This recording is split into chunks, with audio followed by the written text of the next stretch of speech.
On the 26th of September, the Mount Everest region was hit by a violent storm.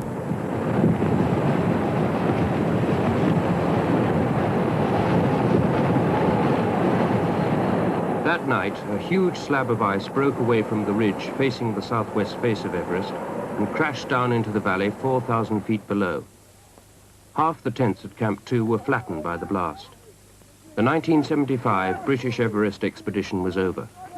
The leader, Chris Bonington, ordered the mountain to be cleared.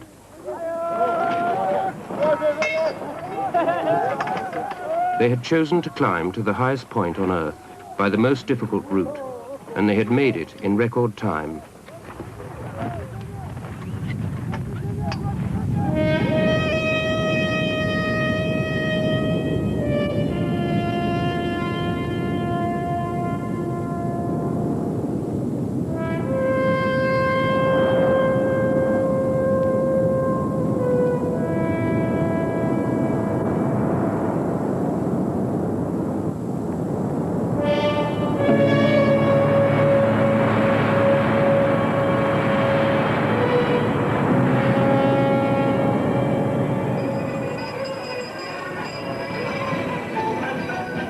In the steady monsoon rain, Kathmandu ceases to be a mecca for hippies. Climbers take over from the tourists. Newcomers to the team had just 2 days for sightseeing before starting the 180-mile trek to Everest.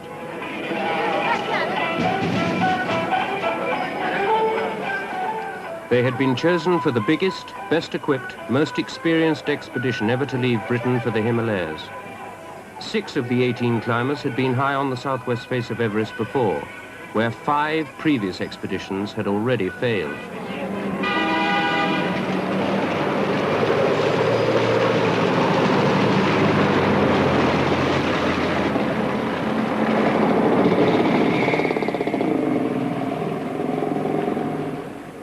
"25 tons of food and equipment had been flown in before the monsoon broke. Now all planes were grounded by the weather, and the expedition needed 100 porters to move them to the mountain. Throughout the expedition, Chris Bonington was to carry a small tape recorder, which he used as a personal diary. It became a unique record of his thoughts and feelings from day to day. I don't think there's any danger of ever having leadership by committee. I don't believe in it. And anyway, the team is so large that you can't really have a discussion, and people don't seem to want to discuss. Of course, though, if there's a strong consensus against what I say, I think that this is going to emerge in a troublesome sense later on. I think this is where I've got to be very receptive to the feeling of the team, so that I can basically sell them effectively my ideas and make them feel and believe that these are ideas that they have taken a part in actually forming. I think the moment one tries the old military type leadership, I don't think it can work. I think this slightly more subtle leadership, which I think can be just as positive, and in fact needs to be as positive, is what we really need on this expedition. Anyway, we'll see how it runs out later on.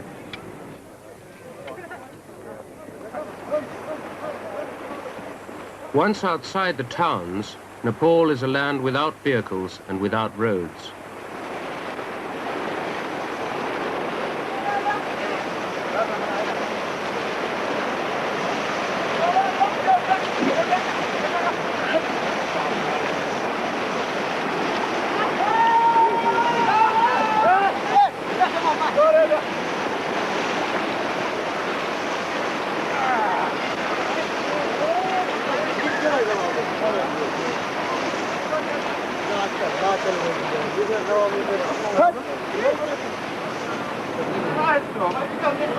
No, we drunk it all, you bastard. Oh, fantastic. Where is it? How much is it? After a week of walking, they reached the town of Tosi, and beer at £1 a bottle. Absolutely fantastic. Is this a beer I see before me? Isn't it incredible? Well, how much... Every expedition is partly a team and partly a group of ambitious individuals. The prize of the summit of Everest is almost too great, and long before they left England, there'd been plenty of lively speculation about who would be chosen for the final assault. Among the stars of the team, Dougal Huston's reputation seemed to put him out in front.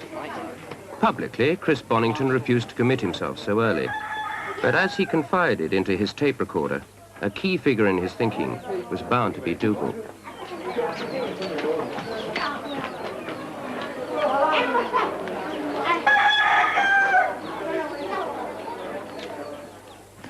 He reckons he wants to get to the top.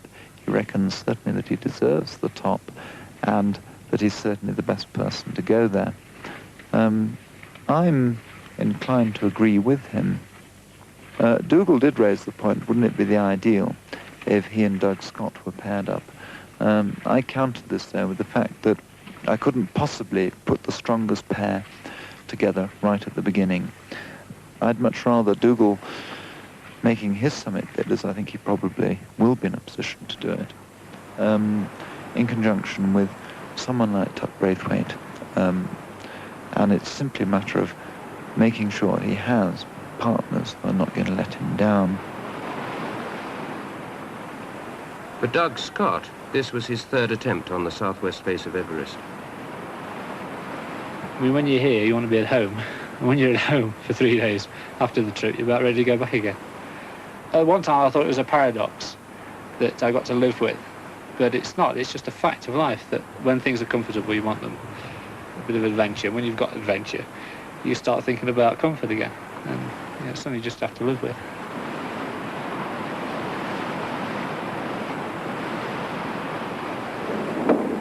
The path to Everest runs due east from Kathmandu, crossing a series of great gorges which plunge down to the plains of India.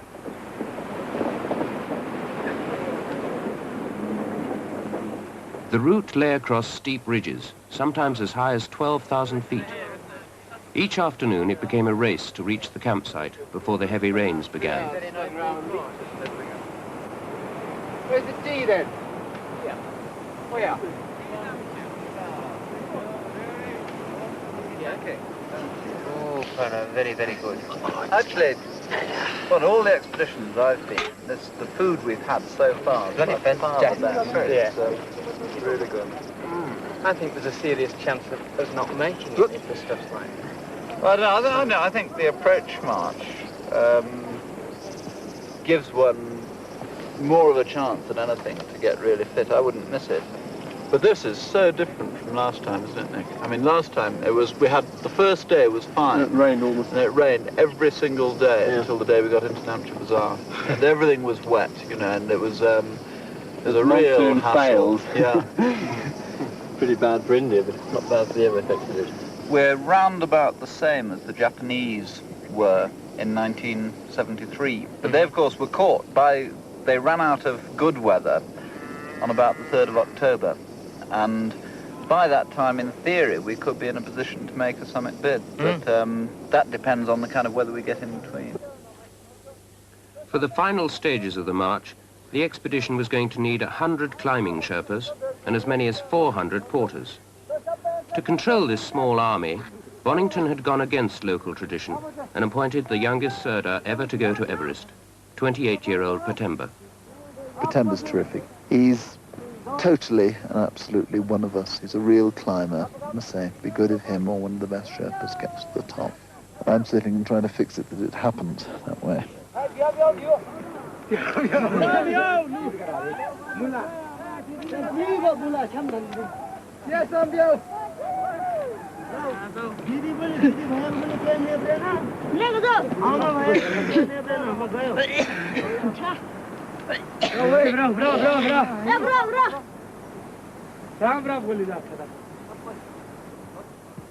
13 days after leaving Kathmandu, the expedition reached the Sherpa village of Kunde at 12,000 feet. don't think there should be too much risk of any of these bottles being blown, do you, Hamish? Well, we'll soon find out, won't we? Their first concern was the state of the oxygen. 5 bottles had blown inside the lorries on the long journey from England. There was a real danger that the rest might have suffered as well. Do you open it? I can just throw that in there for the... Where are the stuff bags? Oh, we're just doing that at the moment. What kind of pressures are these designed to burst at, the bursters? 5,000. We'll do this one because this is the kit. Yeah, that can actually go to be put away. Yeah. You stick this one inside. Could I have the knife, please? Is it boys who've got the knife? Yeah. Fancy spreaders. Fancy spreaders. Yeah. And teams.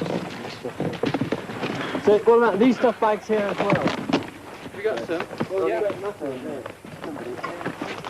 No, we'll see. Ah.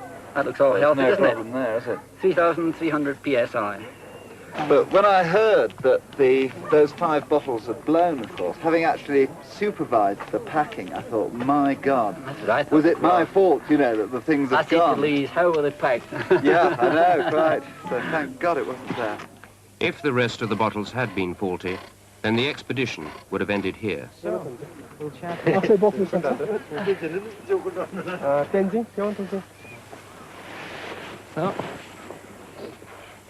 And one rucksack, eh? Yeah. Every Sherpa had to be equipped to the same standard as the climbers themselves. Across a counter in England, the cost would be nearly £1,000 per man. Back. Got it? You were suffering from a fever this morning. Well, gentlemen, welcome to the annual board meeting of British Everest Expedition Incorporated Limited. I think I'll just keep it as short as possible and go very briefly through the immediate plan as far as the kind of grand strategy on the mountain goes, and also on the actual composition of the members of the different lead groups on the mountain. I'd much rather leave this until after we've climbed the Icefall, because then I think it'll A, be emerging how different people are going, and B, will have spent much longer together as a single group as opposed to 2 separate groups.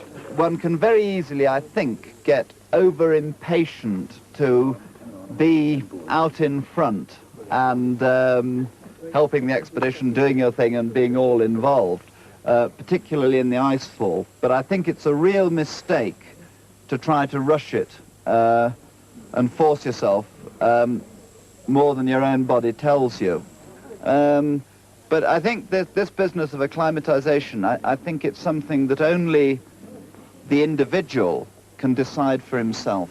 I mean, if you're going really well, there's no ready point in staying back acclimatizing. But if you feel you need it, and you do need it, it's lunacy to press on. And where there's stacks enough of us for people to be working in the Icefall and other people to be resting and acclimatizing.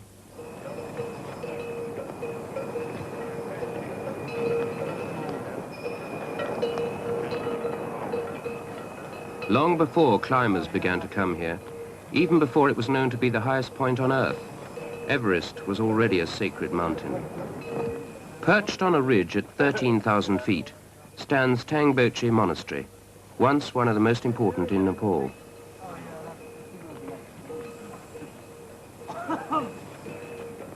"12 miles to the north, the climbers had their first view of the towering ramparts of the southwest face.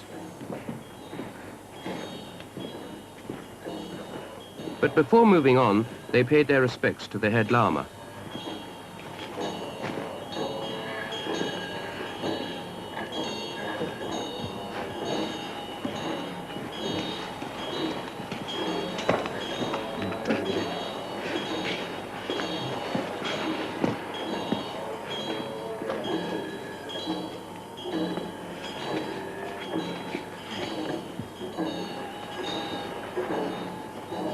So we should like to present you on behalf of the expedition, from all the members, climbers, as well as Sherpas, these small tokens of our respect for your monastery and yourself.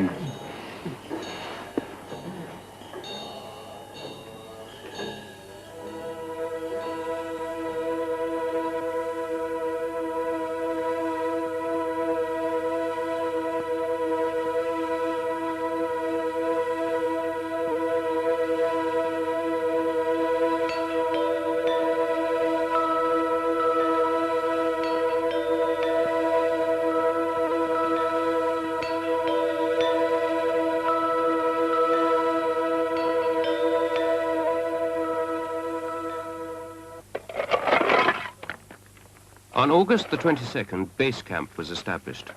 Built amongst the rubble of the Khumbu Glacier at nearly 18,000 feet, it looked on that first day about the most desolate place on Earth. I must confess I feel somehow a little almost frightened, I think. Suddenly it is very much, my responsibility holding the whole thing together, keeping the whole thing moving. And yet I think I've got a really good team who will back me up to the hilt. Everyone seems to be prepared and wanting to help.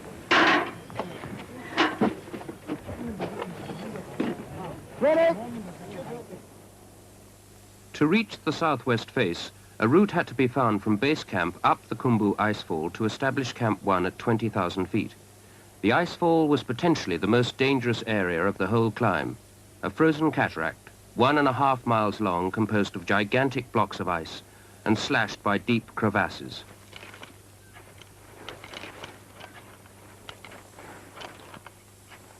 For newcomers like Alan Fife, it was a first chance to get to grips with the mountain itself.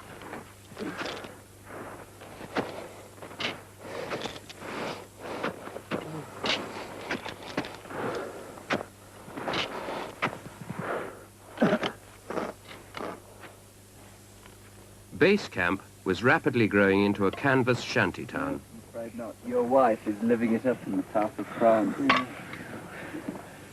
All these wild Parisians. How'd it go anyway? Well, it's easy a little bit.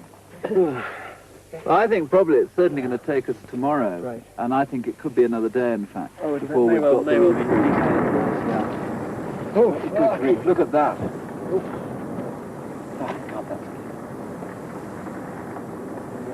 And that's coming straight down your line, I think. Whatever we do, we just must work right across to the right. I mean, anyone in that area would be smashed. If you work right up underneath the cliff and then skirted round it, hiding in the cliff. Yeah. And then cut straight back right. It's very foreshortened from here, Dougal. You see, when we went round, Yeah, I know where it's round what looks like the biggest Serac, right? Yeah. But actually, there's about 2 other corridors going right before that you can't really pick Which out in from actual here. fact, what are quite wide corridors. Yes. Which are, Oh, yeah, yeah. I can believe that. I think in a way, a single Serac, is less threat than at the present, Yeah. that big avalanche bowl, which... Here's another one coming, I think. Where's that? That's from somewhere really high up. Yeah. What, you really need big ladders behind you all the way, don't you? Yeah. Now, do you have the bolts, Chris? Thanks. Once the best route had been found, the next step was to make it safe for the Sherpas. Down here, middle section. If Siler can stand at the other side, I think he'll be better. Do you say pterodactyl was the thing, Alan? Yeah, pterodactyl, get the plates off. But remember, Dave, Yeah. put a bolt in To stop so that it moving. you don't lose the centre section. You shouldn't have to take any nuts off. Well, what do we... How do you get the plate off then? Oh, they should only be hand tight. Yeah. Oh. That's it. We'll just put that in there for the moment. Stop it moving. Till you get the thing emptied up, is it? Okay.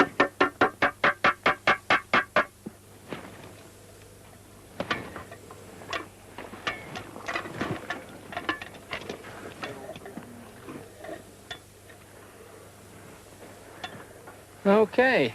A week after this ladder was secured, it was buried under the debris of a huge avalanche which came down from the west shoulder of Everest, sweeping away 400 yards of the carefully prepared route. Hold it. We'll push down and you heave up, eh? 1, 2, up. Right. We can't give you much more, really. That's about it. Down at base camp, Chris Bonington suddenly found himself at the center of an impromptu ceremony. Petemba poked his head through the door of the big box tent and said, "Ah, Barasab, you're needed." And I was hauled out, it was obviously some kind of ceremony, and had thrust into my hand a plate on which was a bottle of rum and rice around it, and a scarf, silk scarf, which was placed over the plate. And the rice and the sampa was flying thick in the air, and the Sherpas were cheering, and some of the climbers had come out as well, but they were all ushered away. They hadn't got to get in the way between the shrine and Sagamantha, Everest, the holy mountain. It was a very fine ceremony, a mixture of laughter and tears, and I must say I hope it does protect them all. Carved on the boulders near base camp, a reminder that Everest has already claimed 23 lives. Most of these have been Sherpas caught in the icefall. Of the climbers who have come to the Himalayas from other countries, 1 in 10 has died. Even on the lower slopes, the danger is there.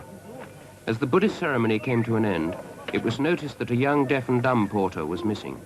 Immediately, search parties spread out across the glacier.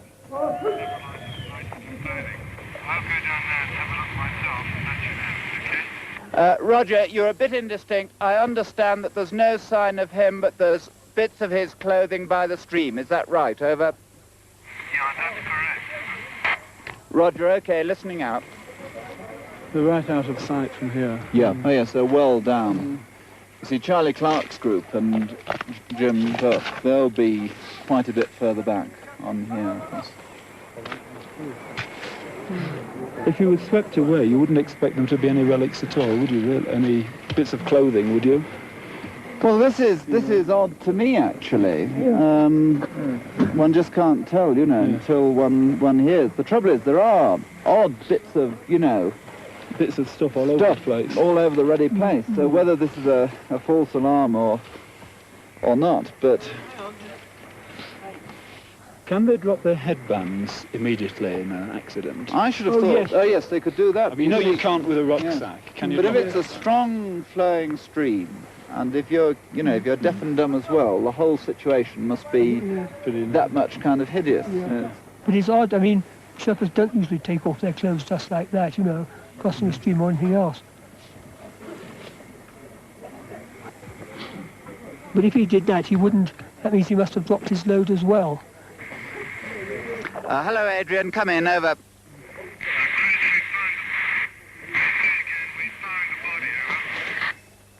Adrian, Roger, can you recover it safely? Over. Yeah, should be no problem, over. Would you like a stretcher for carrying the body down to Gorakshep? Over. Roger, okay, we'll bring a stretcher down straight away. Over. Hello, Mike. Unfortunately, the lad has been drowned. You can come back. Over. Okay, good. Over now.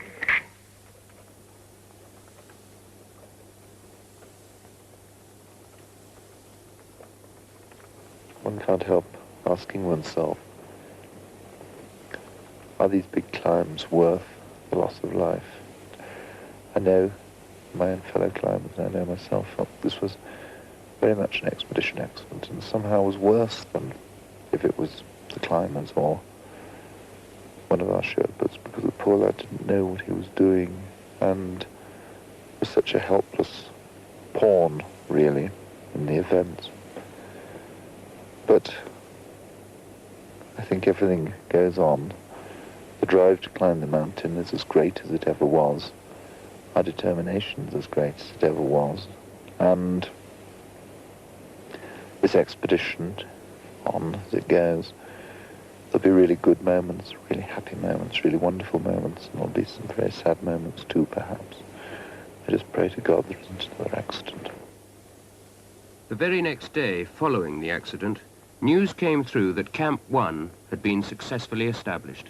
Roger, that's really good news. That sounds grand.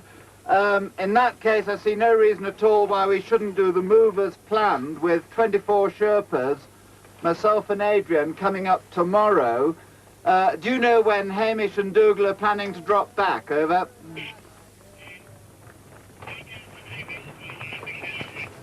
Okay, see you then tomorrow morning, and enjoy your bottle of whiskey tonight. Handing over to Mike now. Hello, base. This is Mike Chinny speaking. Ready for your requirements. Over.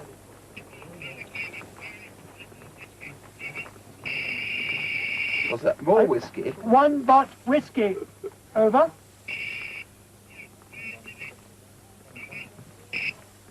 It came up this morning. Wait, I'll ask Adrian which packet was in. Nick Escort Wait. had it. Hello, the bottle of whiskey was with Nick Escort. With Nick Escort. Over.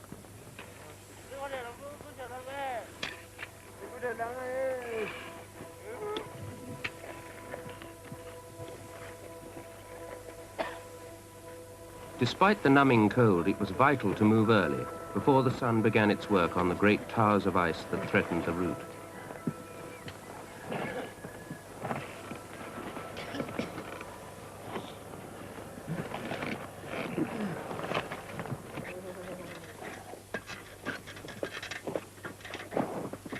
The entire icefall is moving at the rate of 2 feet a day. Every cliff and crevasse of this great tottering maze is bound to collapse sooner or later. For the Sherpas carrying their 40-pound loads, this was to be a daily hazard for the next 5 weeks.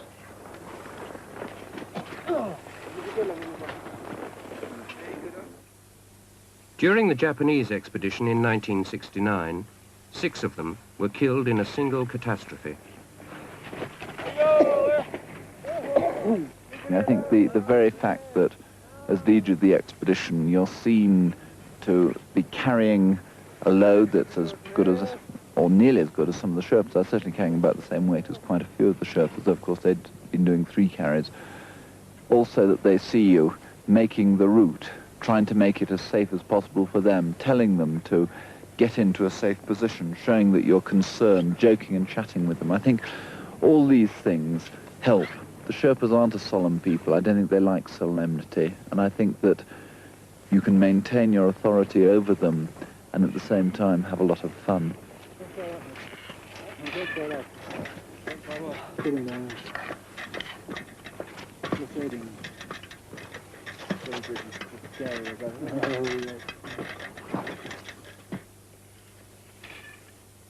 At this stage, Doug Scott, amongst others, was beginning to feel the frustrations of working in such a large team. There's a very strong hierarchy set up here, and he is very much the leader.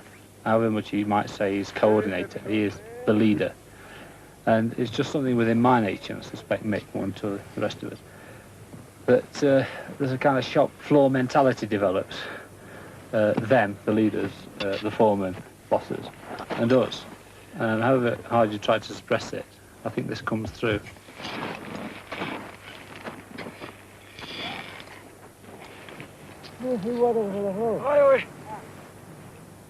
In recent years, the Sherpas too have become much more aware of their status.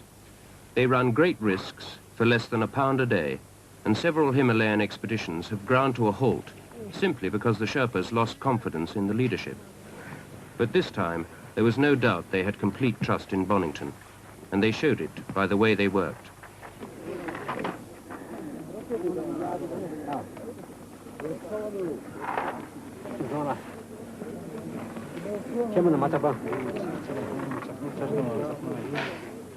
It took 3 hours of strenuous climbing to reach Camp 1 at 20,000 feet.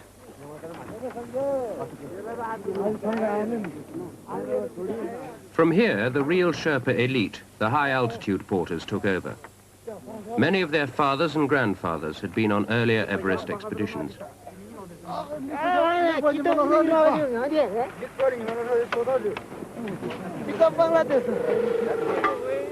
Camp 1 was built on an island, completely surrounded by enormous crevasses. By the end of the expedition, some of the tents had almost disappeared under the ice.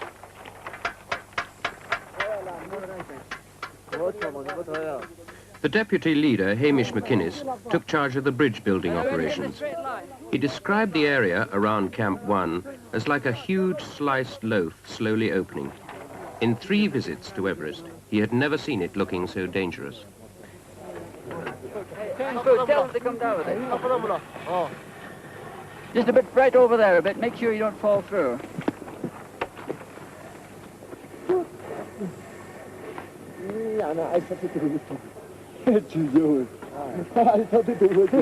What about down there? No, put one more section on. While the route was being engineered, Dougal Haston and Doug Scott were out in front, beginning to form a partnership. Oh, wait a minute. Can we get the Sherpas right up over the bank there so we can pull the ladder? With the rope, okay? Yes. Okay, slowly. Pisari.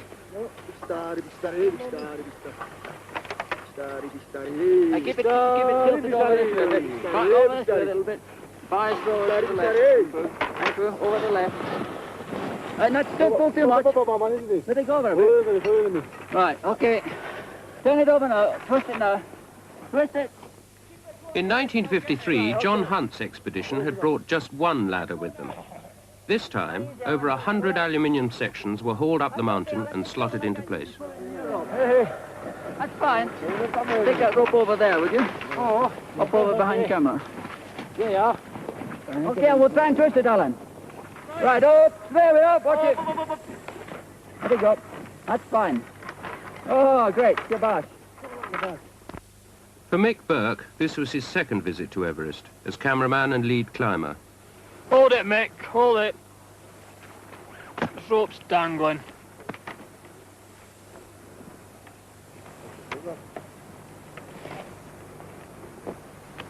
You want to buy a new knife? I borrowed this one. Don't think I'm going to use my own, do you? I think the thing with Everest is that it'd be very difficult if you didn't come on an expedition and they got up, because then you'd never know whether you would have been one of the people who got up. Whereas if you do come and you don't win the lucky prize in the raffle, at least you were there and you did buy a ticket in the raffle. So you've really got to come. I mean, once you've been once, you've got to come the next time. Well, it makes no difference what you do. I love you, babe. I don't want to more. Indeed I do.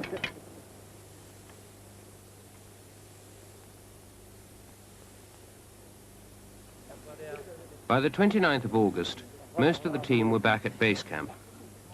The time had come to break the expedition into separate groups, each with a specific climbing objective. For some, it was to be their last chance of a good meal of fresh vegetables and yak burgers, the speciality of Perna, base camp's resident chef.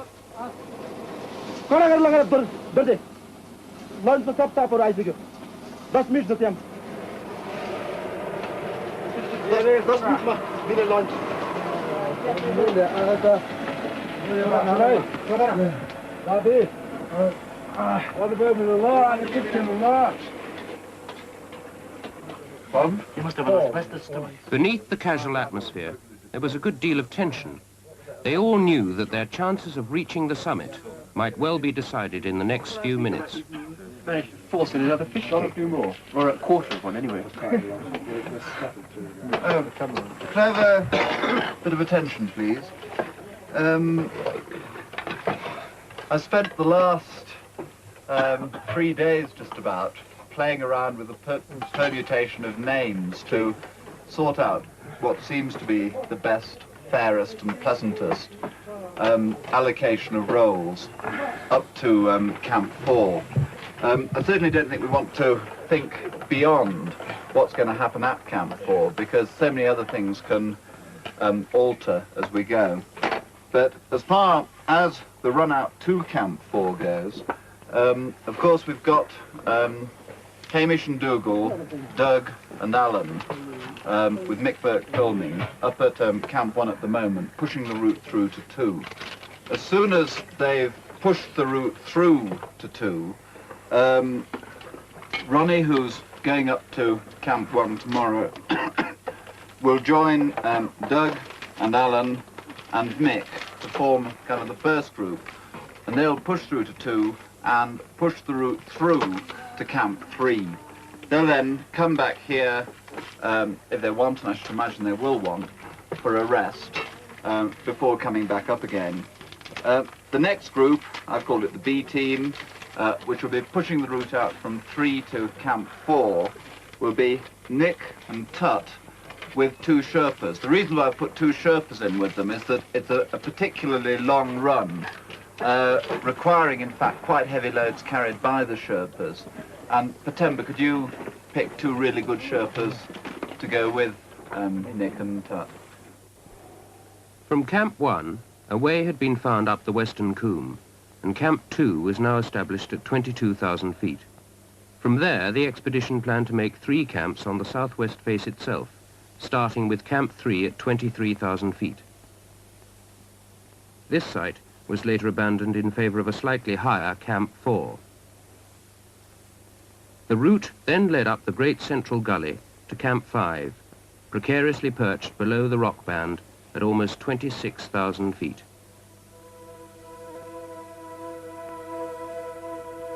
At last, the team had an unobstructed view of the great 7,000-foot southwest face of Everest, which dominated the site of Camp 2 at the head of the western Khumbu.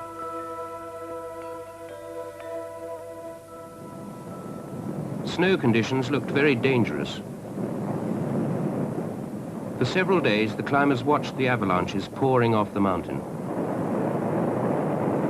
The only safe way up seemed to be on the right-hand side. With Doug Scott in the lead, climbing on the face itself began.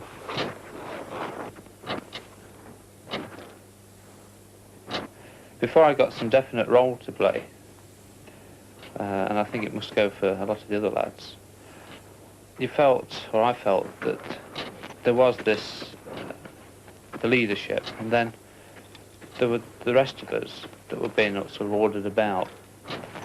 And I wasn't always in complete sympathy with the leadership.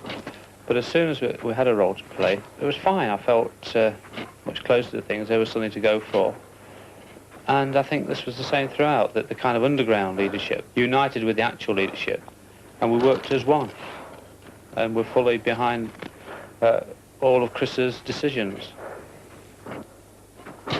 As the party moved steadily upwards, they anchored a fixed rope in the snow behind them. This would be the lifeline of the expedition. The porters would use it to haul up their loads.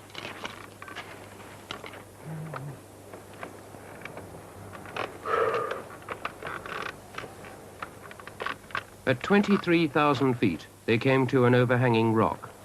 This protected ledge had been the site of Camp 3 for 5 previous expeditions.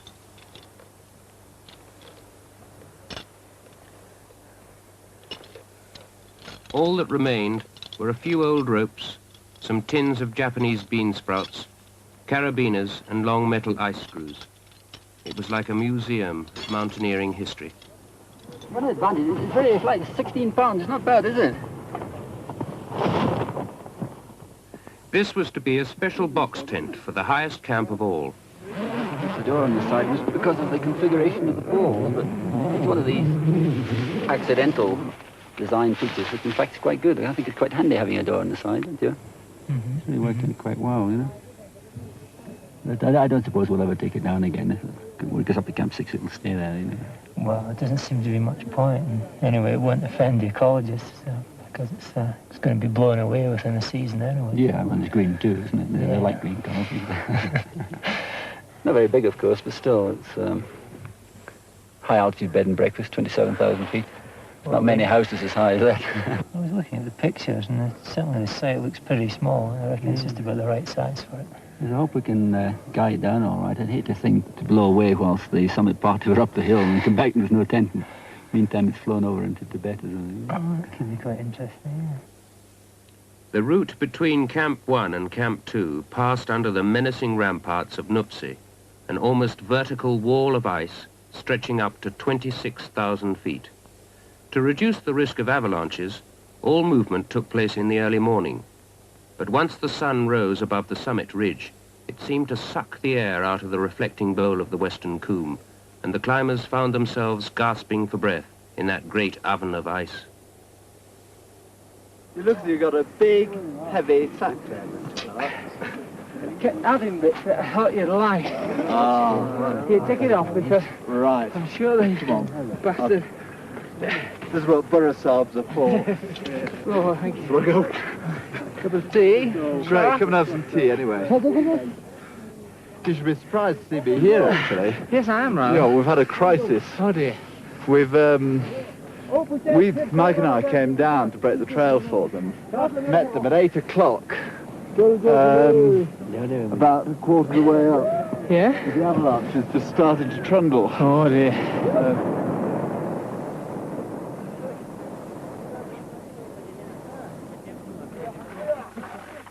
But for Bonington, the monsoon had one enormous and unexpected advantage. He found he could count on clear, windless mornings to move up supplies before the regular afternoon snowfall. Not a single day had been lost through bad weather, and incredibly, he was 3 days ahead of his most optimistic forecast.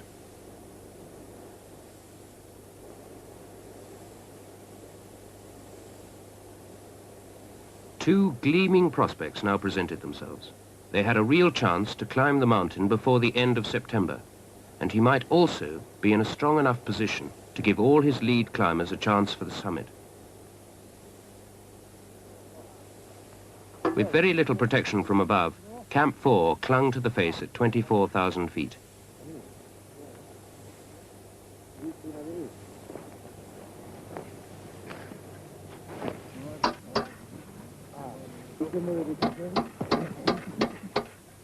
Almost as soon as it was established, a snowslide crushed one of the tents.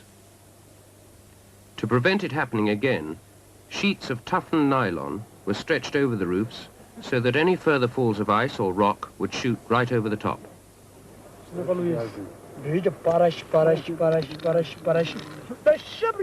Camp 2 had now become advanced base camp.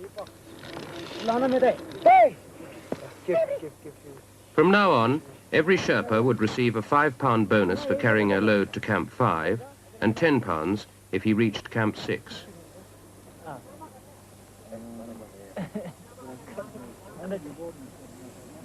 I think one of the things that is somehow touches me most of all is the acceptance of my command, these really great mountaineers, because Dougal is a great mountaineer and so is Hamish.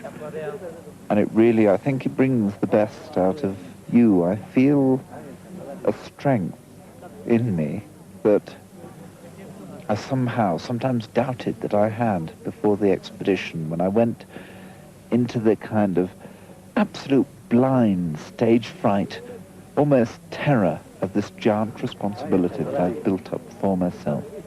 And yet, I think I have got that strength. I think that whatever happens on this expedition, I think I can bear this expedition. I think I can bear all the problems, all the tragedies that could. Thank God they don't happen. That afternoon, a Sherpa was brought off the mountain. And that demand valve's working all right, I think, isn't it, PT? It's on 4, it's fine. Great. Nima was very breathless a few hours ago, blew, coughing a lot, and really looked extremely unwell. We've had him on oxygen, on a demand system, and already he's very, very much better, relaxed, able to sleep, and I've no doubt that he'll make a good recovery. Normally, we'd try to get the patient down to a low altitude as quickly as possible, but it's now late afternoon in the western Khumbu. It's thick cloud, and there are a lot of avalanches coming off Nuptsi, which may cover our route. And I felt that really, as he's made such a very good recovery on oxygen, it's better to weather it the night, give him drugs if necessary, and then take him down tomorrow morning to Camp 1, and then to base camp through the Khumbu Icefall. Anyway, you all right now? Sunday the 14th of September at just about 2:30 p.m. We've just had the 2 o'clock call, and Dougal has just let me know that he thinks he's found the perfect campsite for Camp 5. It's quite different, though, from what we'd originally thought. It's on the right-hand side of the gully. I suppose it must be about 1,000 feet above the original site of Camp 4. It certainly requires quite a lot of different thinking. We could see them today. They were tiny little black dots moving very, very slowly, seemingly, up the big central gully. There was Dougal, Martin and Pete, supported by Angthurban and Singh. I think they were quite a long way behind them. Unfortunately, Hamish was forced to return. He got himself involved in a powder snow avalanche very early in the morning. Apparently his oxygen system hadn't been working properly either, and he got back down seemingly quite badly shaken. A lot of powder snow had actually got into his lungs. For Hamish McInnes, it proved to be the end of his active participation on the climb.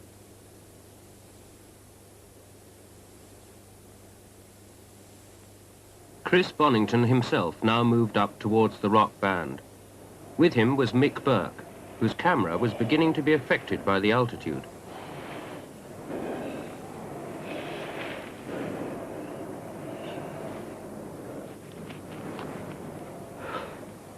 For the next phase of the climb, Bonington based himself at Camp 5. He had already decided that it was not the job of the leader to make the first summit assault, but he wanted to keep in close touch with the climbers who were forcing the route.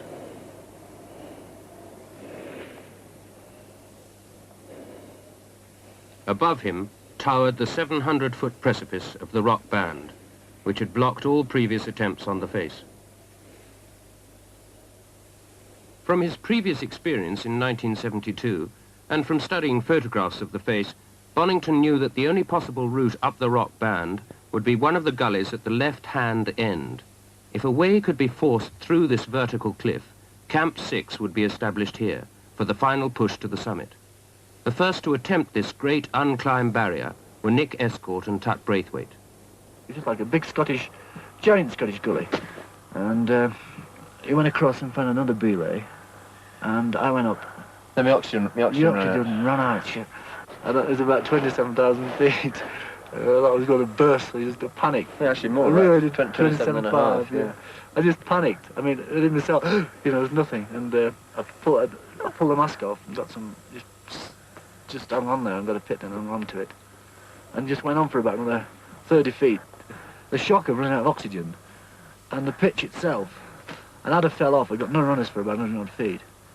It was just too much. And inside, I just panicked. I just didn't know what to do. I just hung on and thought it out. Eventually got my sack off and got the pikes off and all the connections off and got the belay. And Nick came up and was going very, very well. He'd done about 300 or 400 feet without oxygen, slowly.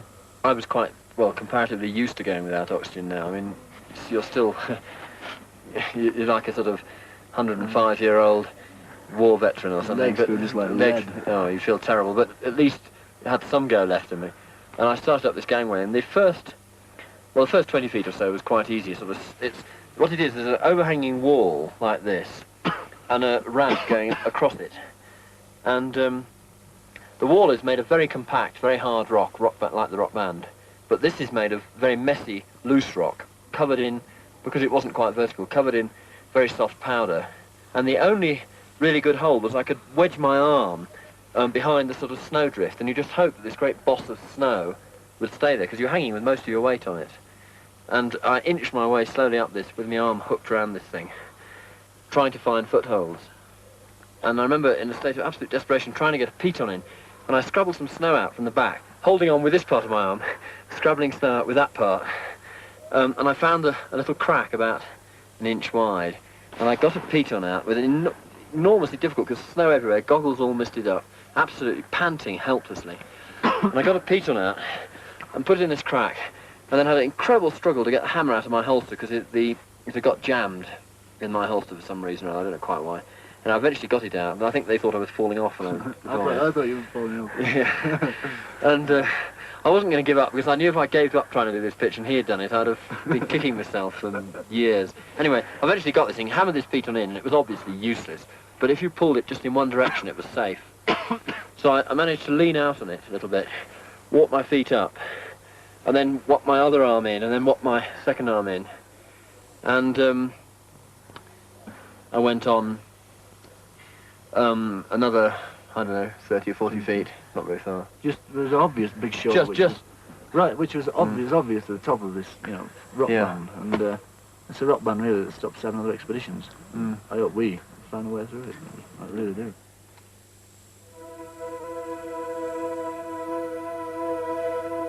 After 9 days above 25,000 feet, Bonington himself was close to exhaustion, but a year of planning and effort was approaching its climax. They were ready for the final assault.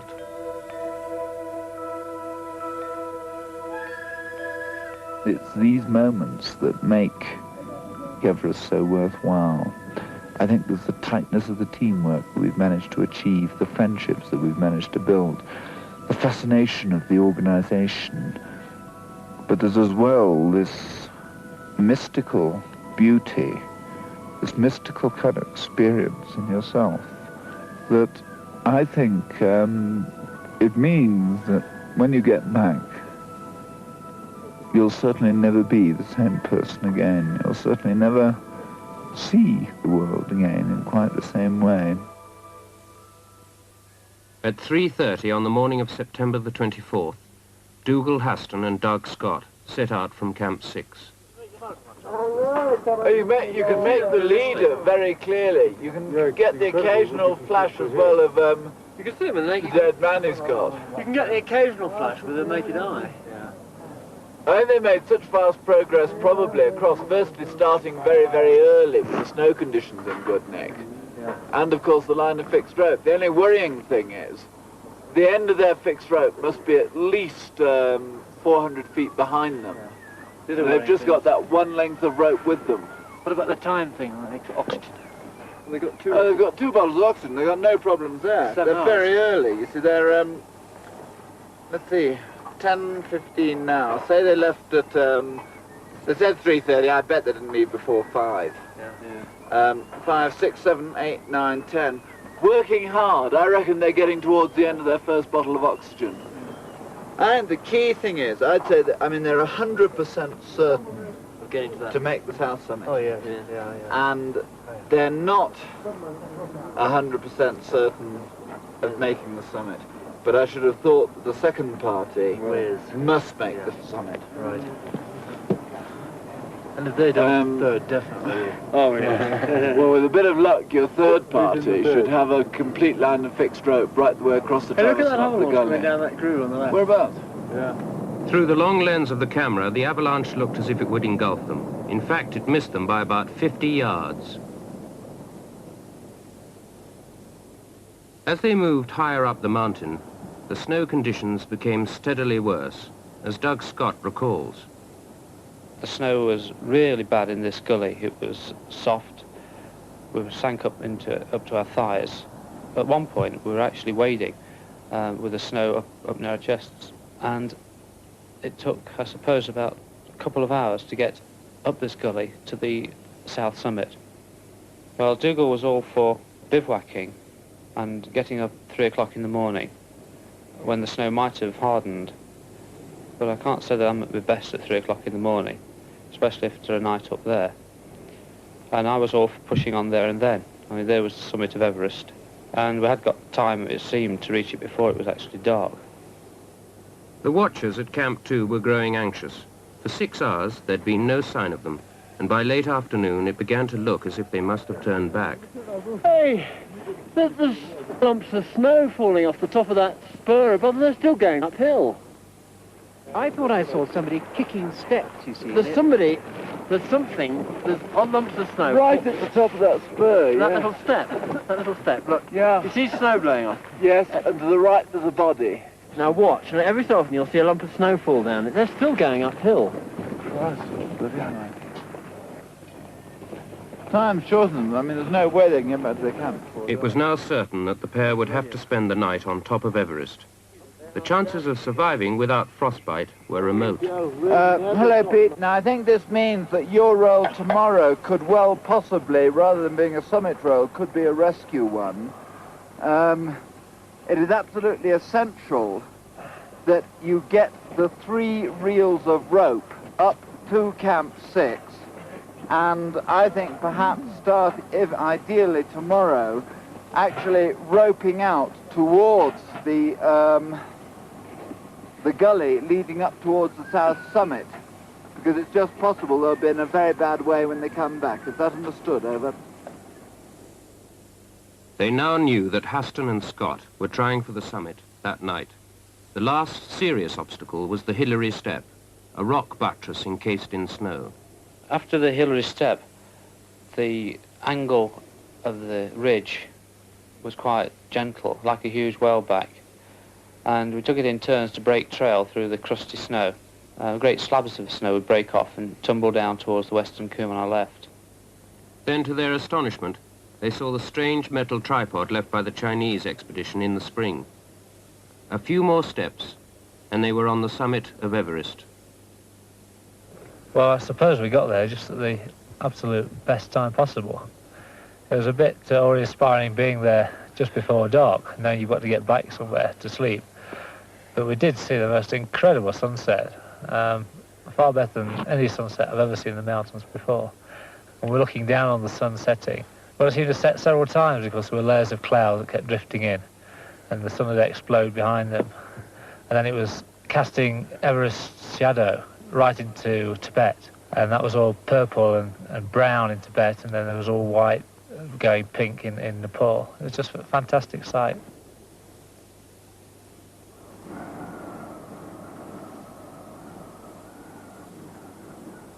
Next morning, at Camp 2, they still had no idea whether the two men had reached the summit or perished in the night.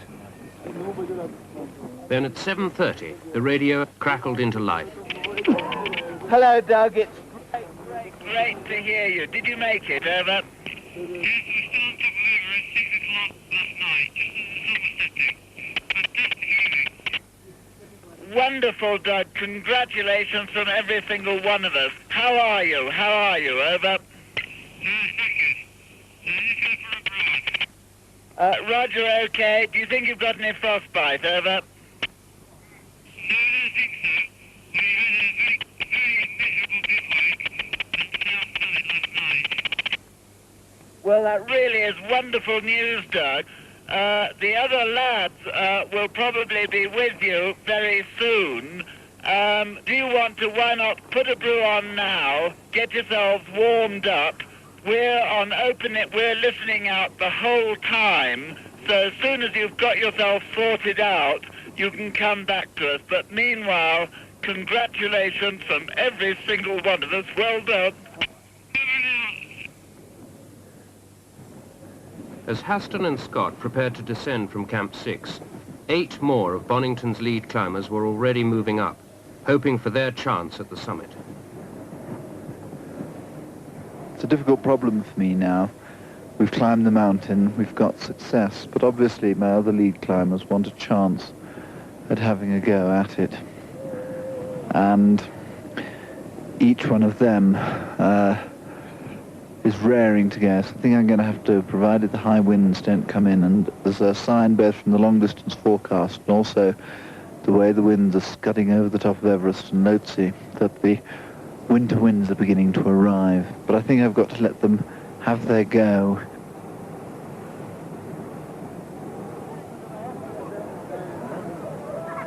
No expedition had ever climbed Everest in so short a time or by such a difficult route. The two men had spent the previous night on the south summit of the mountain at 28,700 feet, the highest bivouac in the history of mountaineering and one of the coldest. Had a good scramble, lad. Great, lad. Well done. Well done. Oh, it really is great. Well done. It really is terrific. We've got some incredible views. Oh, just never seen sunsets like them. Beautiful. Yeah. Damn. What's it like down into Tibet? Oh, very brown. But more, greatest interest is the Chinese flag there, like a little maypole. Objected at first, but when we realised it was Chinese, we thought, well, great. Yeah. I wonder how cold it was. Must have been in the minus 20s. We just didn't relax. The whole night was spent with the boots off. Yeah. Well, massaging your feet. Yeah, you knew if you slipped off this slumberland, your feet would go. And you kept your feet warm against each other's tummies all night, more or less. Playing around with feet and boots. Yeah. All works. Doug's feet were colder than mine.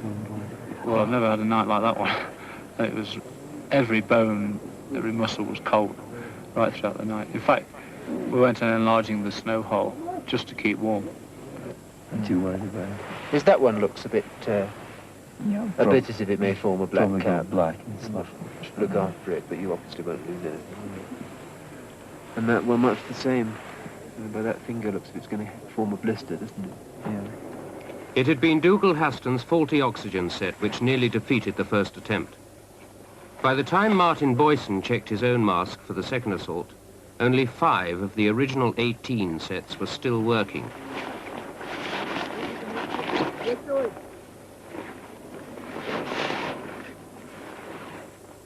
At such altitudes, no one with defective equipment has much chance for the summit.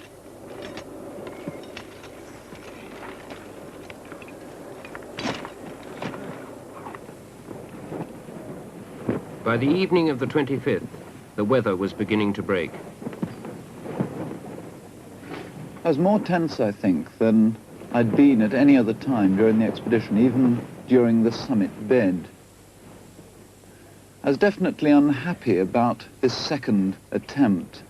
Mick Burke, for instance, had been up there at Camp 5 now for 9 days, and I'd actually, when I went down for a rest myself just a couple of days before, I had tried to persuade him to come back down with me, but he was confident that he was going well, and he convinced me that he'd be all right, but I still had that lurking doubt in my mind.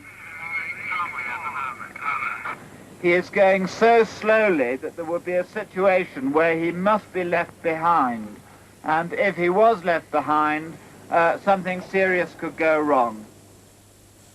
Pete Boardman heard the message at Camp 6. We agreed with Chris during our radio conversations that perhaps we should try and dissuade him. Then, at 4 o'clock, all of a sudden the rope jerked. Mick came into the box, and he was just Mick. He wasn't a tired Mick at all. He was just the chirpy, bright Mick that always seems to be able to pace himself and keep going.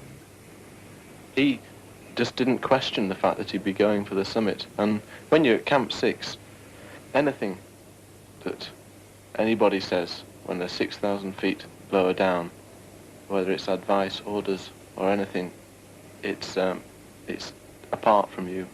And there's nothing really that from down there that could stop you if you really wanted to go for the top.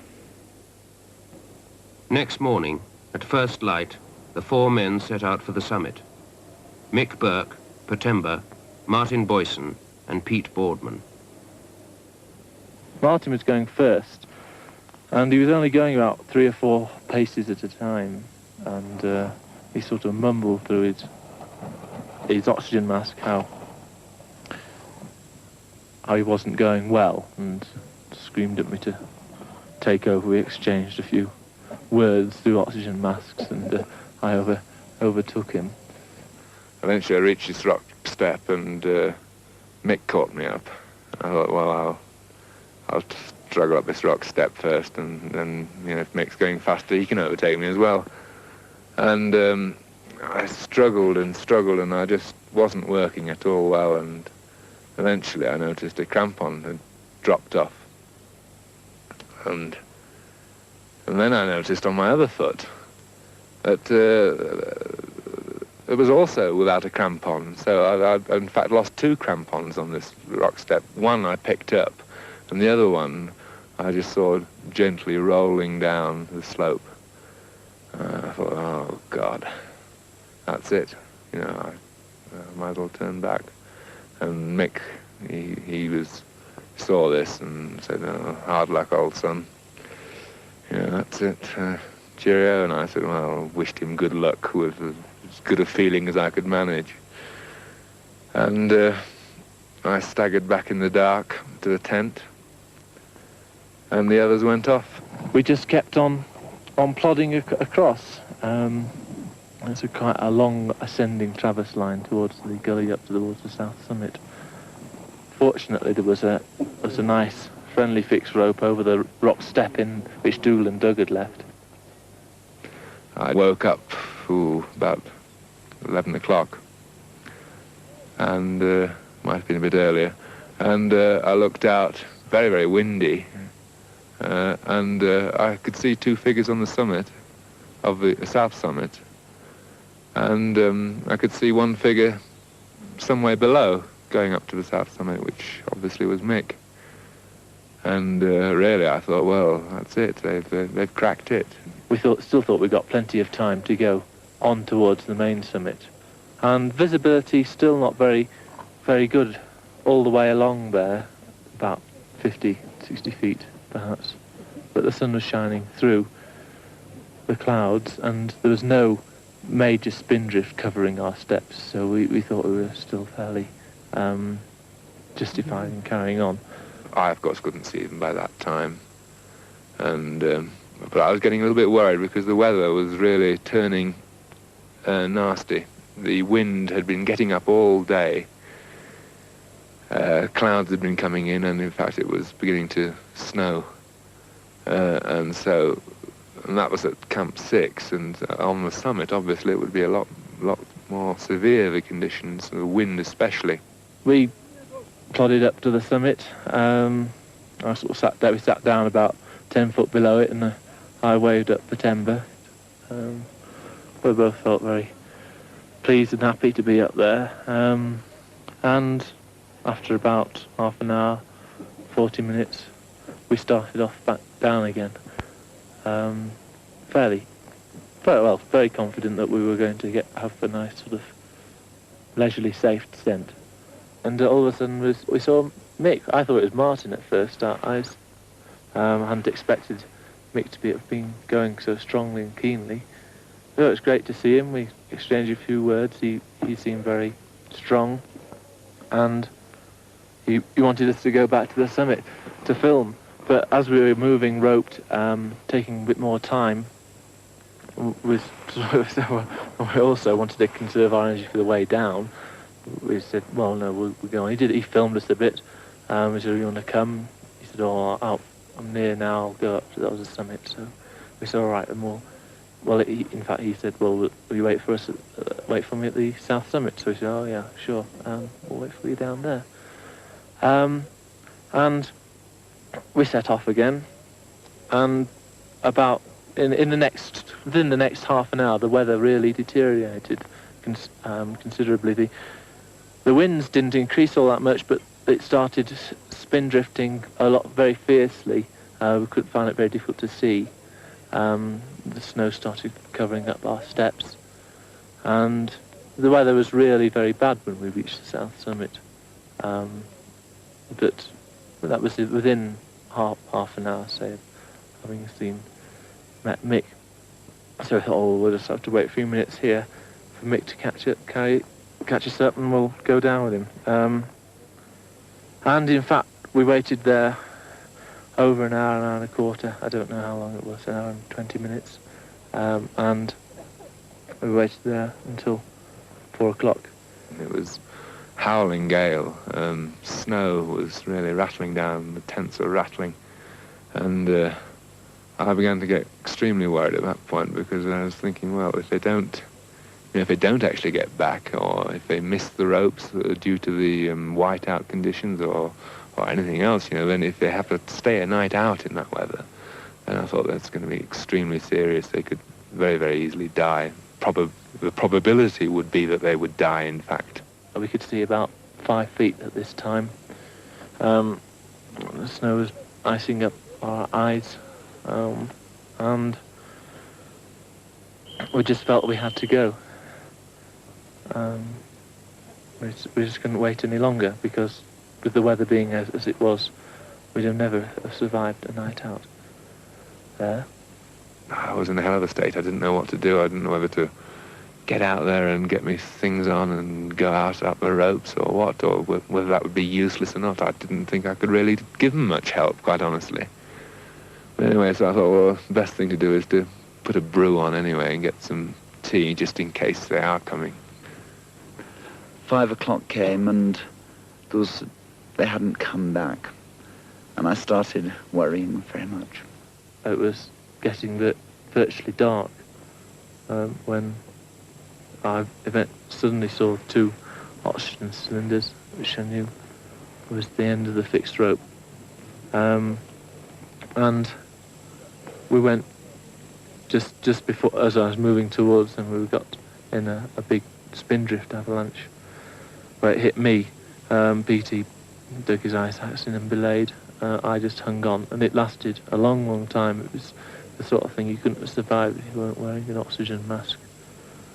And eventually got to the end of the fixed ropes, and we just stumbled along those, and it was dark by that time. Eventually I heard a sort of crunch in the snow, and I popped my head out of the tent, and I saw Pete sort of really quite sort of staggering in with his face. Obviously wasn't, it wasn't a sort of jubilant face. It was a face of, you know, horror, really.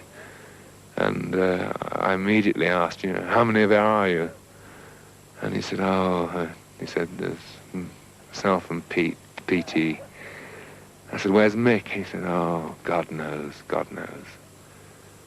And so, really, I just dragged him into the tent and took his crampons off, and he was attached to PT by a rope. And PT, it was about 10 minutes before PT actually came in, and he was struggling, and he looked in a far worse state than Pete. He looked absolutely near the end, really. Martin's voice came on the radio, and I immediately knew that something was drastically wrong, because if all three of them had been back, his voice would have been full of jubilation and happiness. And he said something like, I've got something to let you know, Chris. Pete Boardman and Patemba are back, and I'll now put Pete onto the radio. And then Pete told us everything that had happened.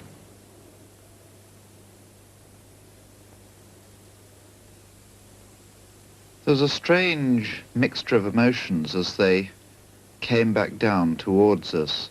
I think there's no doubt about it that I think any of the lead climbers would have probably done what Mick had done and gone for the summit on their own, because everything seemed to be right at the time, and Mick just took a calculated risk that I think any climber would have done.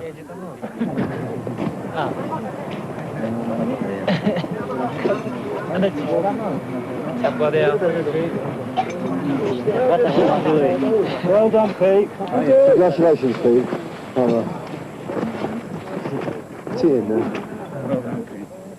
There was a feeling of very real sadness at the death of a good friend, but at the same time there was a deep feeling of satisfaction.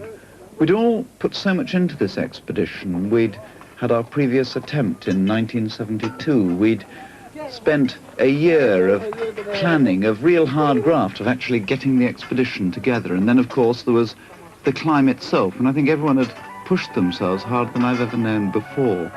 But I think most important of all, we'd been a very happy expedition, and I think to me this was even more important than our success.